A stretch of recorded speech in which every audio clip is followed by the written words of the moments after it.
New Year's Eve, 1989. Sandringham House, Norfolk. The Princess of Wales is 28 years old, 4 months away from the world finding out her marriage is finished. Downstairs, the royal family are doing what the royal family do, performing togetherness for one another, while quietly despising it. Upstairs, Diana picks up a landline telephone and calls a man. He is sitting in his car somewhere outside London. They talk for 23 minutes. He calls her Squidgy. She tells him her husband is making her life real torture. 2.5 years later, every single word of that conversation will be splashed across the front page of Britain's biggest tabloid.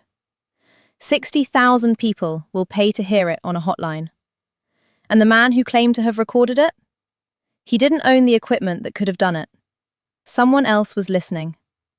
And that someone has never, not once in 36 years, been officially identified. If you are new here, this channel exists because the official story is almost never the whole story. Hit like, hit subscribe, and do not go anywhere, because what I am about to show you is not speculation. It is forensic analysis. It is documented. And it changes everything you think you know about Squidgygate. Right. Let us begin properly. James Gilbey was 33 years old in 1989, heir to the Gilbey's gin fortune, working as a Lotus car salesman in London, not because he needed a wage, but because he genuinely liked cars. He had known Diana since they were teenagers. They'd briefly dated before her engagement to Charles in 1981, which, if you think about it, already tells you something about how compressed and insular that world was. A small circle of wealthy, connected people, all knowing each other's history, all orbiting the same institution. Whether their 1989 relationship had become physical is something Diana later denied, and something Gilbey has never confirmed. But listen to that tape and tell me there is nothing there. He calls her Squidgy 53 times in 23 minutes. That is not a casual nickname. That is a private language between two people who have built something together. Something that exists entirely outside the walls of the palace and the protocol and the performance. Whatever it was real, and it was deeply, dangerously unguarded. Now, what Diana actually said on that call. I want you to understand this before we get into the forensics, because the human content of the tape matters as much as the technical scandal surrounding it. She described feeling so sad and empty. She said she thought to herself, and I am paraphrasing here, not quoting directly, that after everything she had done for this family, this is what she was left with. She compared her situation to a storyline in EastEnders. She expressed worry that a recent encounter with Gilbey might have been noticed. She said Charles made her life real torture. And she mentioned, in passing, a worry that she might be pregnant. Read that list in 1992, and you see a tabloid story. Read it now, and you hear a 28-year-old woman sitting alone in a royal residence on New Year's Eve, quietly coming apart at the seams, talking to the one person in her life who apparently made her feel like a human being rather than a prop. The institution she had married into had no interest in whether she survived it.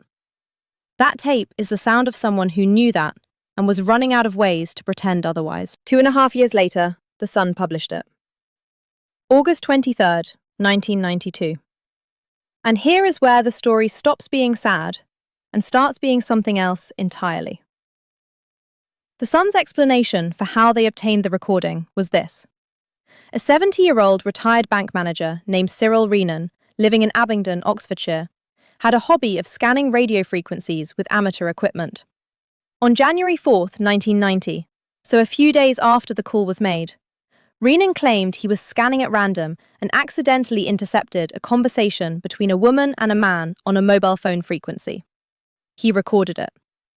He recognized who the woman was, and then, according to the story, he sat on this recording for nearly 2 years before approaching the Sun. Then, on September 5th, 1992, 2 weeks after the Sun's initial publication, a second eavesdropper emerged. A 25-year-old woman from Oxfordshire named Jane Norgrove, who claimed she had also accidentally captured the same call on New Year's Eve, 1989. not January 4th, New Year's Eve itself. 2 amateurs, 2 scanners, 1 tape, both in Oxfordshire, both claiming to have stumbled upon the same private conversation by accident. Now, if you're watching this channel, you have already clocked that this does not feel right. But I do not deal in feelings. I deal in documented facts. So let us look at what the Sunday Times found when they actually investigated. The Sunday Times commissioned 2 independent technical analyses. The first was conducted by John Nelson of Crew Green Consulting. The second involved Martin Collins, a senior audio analyst at Sony International. These were not amateur enthusiasts. These were professional engineers with serious credentials. And what they found dismantled the Reenan story so thoroughly that once you understand it, you cannot unknow it. Problem 1. Reenan said he recorded the conversation on January 4th, 1990. But the content of the conversation references New Year's Eve celebrations as having just happened. The language, the context, the mood of the call is consistent with New Year's Eve, not 4 days later. Either Reenan had the date wrong, the Sun had the date wrong, or someone was lying. That alone should have been a major story. It was largely overlooked in the noise of the tape itself. Problem 2. And this is the one that destroys the entire cover story. The Cellnet mobile base station transmitter site in Abingdon, the transmitter that Reenan's equipment would have needed to pick up Gilbey's mobile phone signal, was not in service on the night of December 31st, 1989. The records show it did not become operational until March 3rd, 1990, 2 months and 3 days after the call was made. The infrastructure required for Reenan to have done what he claimed to have done did not physically exist on the night he claimed to have done it. Let that settle for a moment. You cannot intercept a signal from a transmitter that is not transmitting. Reenan's scanner could not have picked up that call on New Year's Eve 1989. The base station it would have needed to intercept was not yet live. The story is, technically, impossible. But the forensic analysis did not stop there, because Nelson and Collins went further, into the recording itself. And what they found in the audio is, if anything, more disturbing than the base station problem. First, they found a 50 Hz hum in the background of the recording. Now, for those of you who are not audio engineers, a 50 Hz hum is the electromagnetic signature of a UK mains electricity supply. It is the sound you get when audio equipment is physically connected to a building's electrical wiring, which is what happens when you tap directly into a landline. It is not the sound you get when you are sitting in a car with a handheld scanner intercepting radio waves. The hum tells you, plainly, that the recording was made from a connection to a physical telephone line. Second, the analysis found speech components above 4 kHz present in the recording. This is critical. Mobile phone systems in 1989 and 1990 processed audio in a compressed frequency range. Anything above 4 kHz would have been filtered out by the cellular network. Reenan's scanner would have filtered it out again on top of that. The presence of those high-frequency speech components in the published tape means the audio was not intercepted from a mobile signal. It was captured from a source where the voice was not being compressed by a cellular network. In other words, from a landline. The conclusion of both analysts was unambiguous. The recording did not originate from amateur radio interception. It originated from a wiretap on a landline telephone. Now here is the geography of what that means. Gilbey was on a mobile phone, in his car, outside London. His voice, transmitted through the cellular network, would have been compressed, filtered, and degraded in the ways the engineers identified were absent from the tape. The line that was tapped was not his. The other person on that call was Diana, on a landline at Sandringham House. Sandringham House is a private royal residence. You do not tap a phone line inside Sandringham with a hobby scanner you bought at Maplin. You tap it because you have either physical access to the building, which means inside help, or you have the technical capability of a national security agency. There is no third option. And yet, the Sun's story, the one the British press largely accepted and moved on from, was that a retired bank manager in Oxfordshire had accidentally done this with consumer electronics. There is one more layer to this that the Sunday Times analysis uncovered, and I want to make sure you understand it because it speaks directly to intent and premeditation. The published recording contained what appeared to be Cellnet data bursts, fragments of the kind of digital signal that a mobile network produces. The Sun and Audiotel International, the company that helped promote the hotline, pointed to these data bursts as proof that the tape had indeed come from intercepted mobile transmissions. This was used to lend credibility to the Reenan story. Nelson and Collins examined those data bursts. Their finding was that the data bursts had been added to the tape after the original recording was made. They were not organic artifacts of the interception. They were inserted. Someone had taken a landline recording, added fake cellular signal noise to it, and then presented it as a radio intercept. The cover story was not just wrong, it had been manufactured. Think about what that requires. To insert convincing cellular data bursts into an audio recording in 1990 and 1991, you needed technical expertise that went well beyond the reach of amateur radio hobbyists. You needed sophisticated audio editing capability. You needed knowledge of exactly what genuine cellular interception recordings sounded like, so you could fake one convincingly enough to withstand initial scrutiny. This is not something a retired bank manager in Abingdon organised.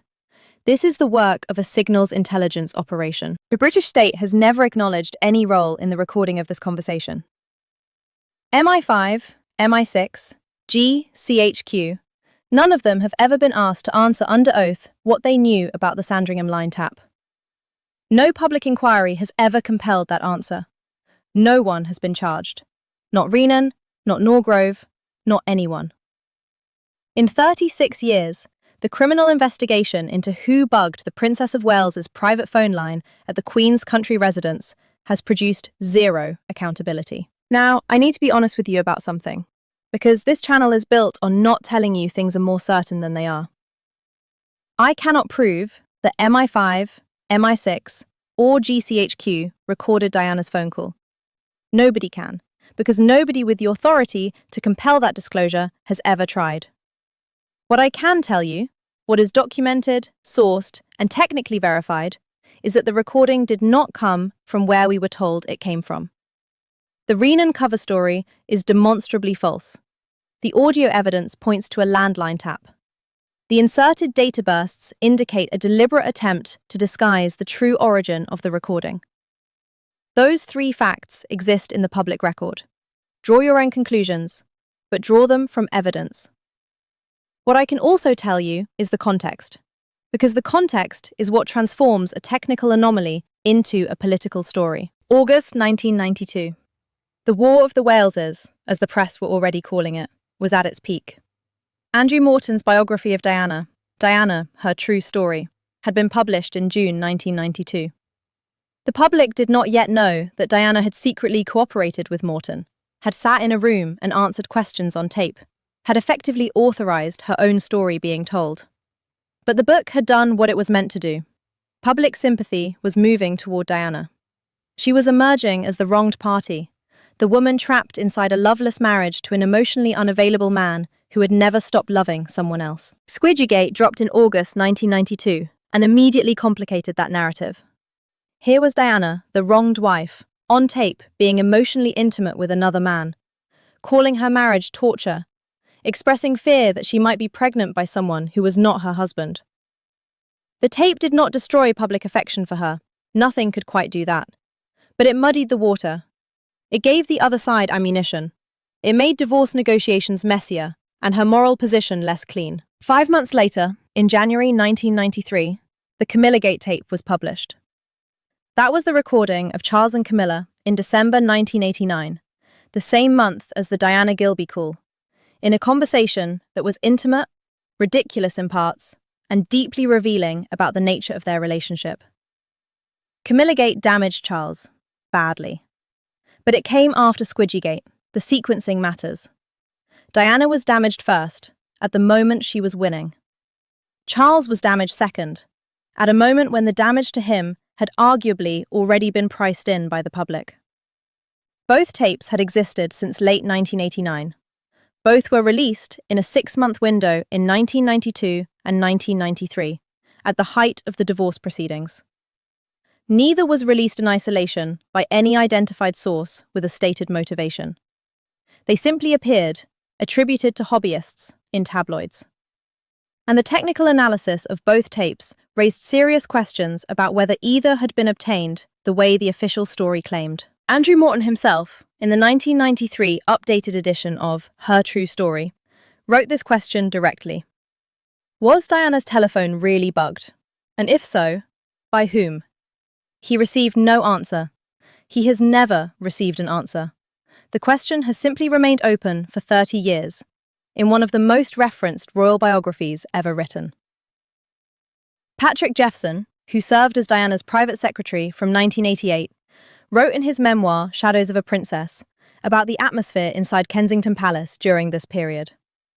He described Diana becoming increasingly convinced that she was being monitored.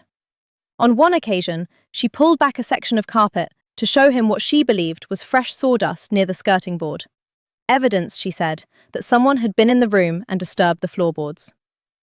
Jeffson told her it was likely related to rewiring, carried out after the Windsor Castle fire. She was not convinced. He was not entirely comfortable dismissing it either. Whether you read that as paranoia or as well-founded suspicion depends entirely on what you make of the forensic record. And the forensic record says she had a reason to be afraid. The consequences of the tape's publication were real and lasting. 60,000 people paid to hear it on a premium rate hotline. The conversation was replayed on radio stations in the United States and Australia. Diana was publicly humiliated at a moment of extreme personal vulnerability. The very privacy that had made her feel safe enough to say what she said, sitting in her room at Sandringham, speaking to someone she trusted, on a line she had every reason to believe was secure, was gone. She had been heard by people she never consented to speak to. The intimacy of the call became a spectacle. The fear and the sadness she expressed became entertainment. And the person who made that possible, the person who put a tap on that line, has never answered for it. In the summer of 1997, Diana wrote a private letter. In that letter, she identified a person she believed intended to kill her. And she wrote that she believed the method would be a car accident, arranged to look like an accident. That letter was kept by her lawyers, and later disclosed in the course of the Operation Paget inquiry, the Metropolitan Police investigation into her death, led by Lord Stevens, published in 2006. Operation Paget formally rejected theories of a conspiracy to murder Diana, but it did not deny the existence of the letter. It acknowledged that Diana had written it, had held those fears, had named a person. The inquiry concluded those fears were unfounded. What the inquiry could not and did not address was the 7 years between the Sandringham phone tap and the Paris tunnel. 7 years during which someone had demonstrated they were capable of monitoring Diana's private communications, manufacturing a cover story to disguise that monitoring, and deploying the resulting material at strategically useful moments. Whether that same capability was ever used again is not something any official inquiry has answered. Whether Diana's fears in 1997 were connected to her knowledge of what had happened to her in 1989 is something we are left to sit with.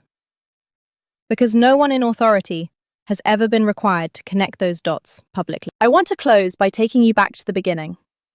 New Year's Eve, 1989. A woman sitting alone in a room, calling someone she loves, on a line she thought was private. She was 28 years old. She was frightened and lonely, and she said so, out loud, to someone she trusted. What she did not know, could not have known, was that someone else was on that line. Not listening in the moment, listening through a tap they had installed in advance, recording everything, keeping it for later, keeping it for exactly the right moment. Cyril Reenan was named. Jane Norgrove was named. The equipment they claimed to have used could not have picked up a signal that did not exist. The audio analysis proves the recording came from a landline, not a radio intercept. The data bursts used to fake a radio interception were inserted after the fact. The technical expertise required to do all of this is not available to retired bank managers in Oxfordshire. The The Sandringham landline ran into the private room of the Princess of Wales. No one has ever been charged. No inquiry has ever been held. The question has sat in the public record for 36 years, unanswered and for the most part, unasked. 2 amateurs were named. The infrastructure they needed did not exist on the night they claimed to have used it. The recording did not come from where we were told it came from. And the line that was actually tapped ran into the bedroom of the Princess of Wales at the Queen's private country estate on New Year's Eve, 1989. That is what the documents say. That is what the forensic analysis concluded. That is what has never been officially denied, because denying it would require explaining what actually happened instead. And nobody in 36 years has been willing to do that. If this is the kind of forensic, documented, take-no-shortcuts analysis you want more of, this channel is where it lives. Hit subscribe because we are not done with the Windsor Files, not even close.